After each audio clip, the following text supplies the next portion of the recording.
So in this video I would like to quickly show you the for and while loops. Uh, so here is an example. So suppose I want to go over this print statement 10 times. Okay. Then when we write the for loop, so we define our index variable I, and that's going to be taking values from the range 10. So when we say range 10, basically it's going to use the values from 0 to 9. Okay, so we can check that. So we can see that if we run, it will start with I equals to 0. So this range operator actually gives us the integer values from 0 to 9. Okay, and we can use this for defining the number of iterations in our for loop. And we can print this integer I, as we can see, 0, 1 all the way to 9.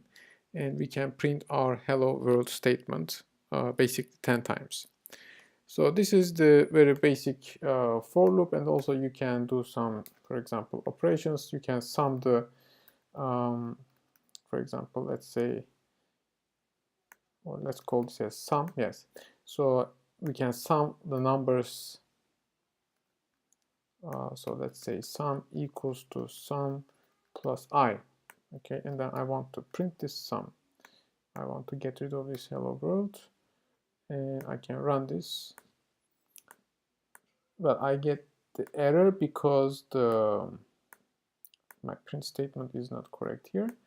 Okay, so we can see the sum of numbers all the way to 10. Okay, so the first one is just 0 plus 0, that's 0, and then you have 1 plus 0, that's 1, and you have 1 plus 2 equals to 3, and then you have 1 plus 2 plus 3, which is equal to 6, etc. So this goes as expected. And second, well, if I want to comment this, I can use the triple, let's say, quotations. Okay.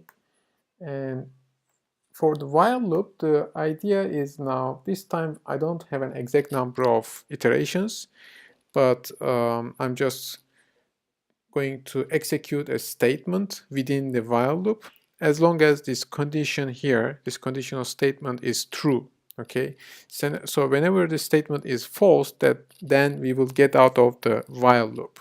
Okay, so we can see this easily. So we start with x equal to 0, and then each time I print x and increment it by 1.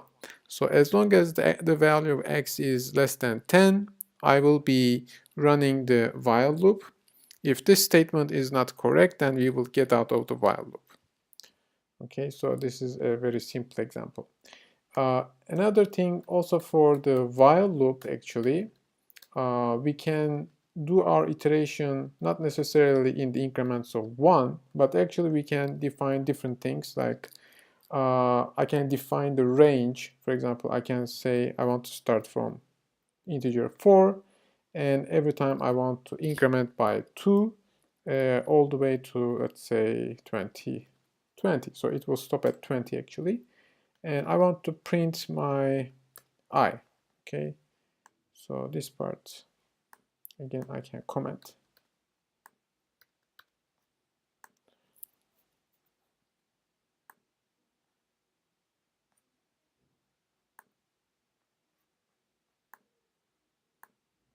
Oh, sorry, I made a mistake here. It should be 421, and then this should be 2. Okay, so you can see that my mistake is, this is the range. The starting point is 4, the end point is going to be 20, and my increment size will be by plus 2. Okay, and similarly you can go reverse direction by defining a negative value. So let's say this is minus 21, and then this is minus 2. So you can see the reverse direction is also possible. So every time, so this is my starting point and this is my end point. So my end point is actually going to be 20, minus 20, and each time I will increment by minus 2.